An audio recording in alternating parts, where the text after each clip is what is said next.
Vavilon Kulesi.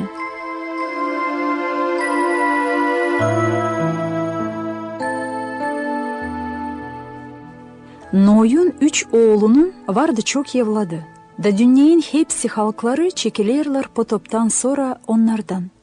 Ama üze çıktı, hani bu insanlar da değildi ta iyi. O vakit bütün yerde vardı bir dil, da hepsi laf ederdiler o dilde.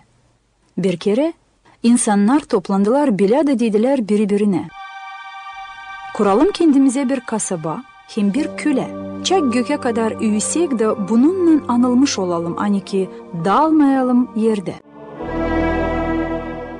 Deyindi sahibi bakma o kasabaya hem küleye, anglarını yapardılar insanlar da dedi.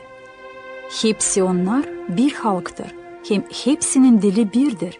Onlar yaparlar niyetlerini. İnelim de karıştıralım onların dilini, hani ki onlar anlayamasınlar birbirini.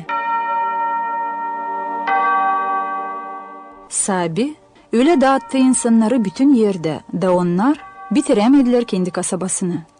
Kasabanın adıydı Vavilon, demek karışmalık.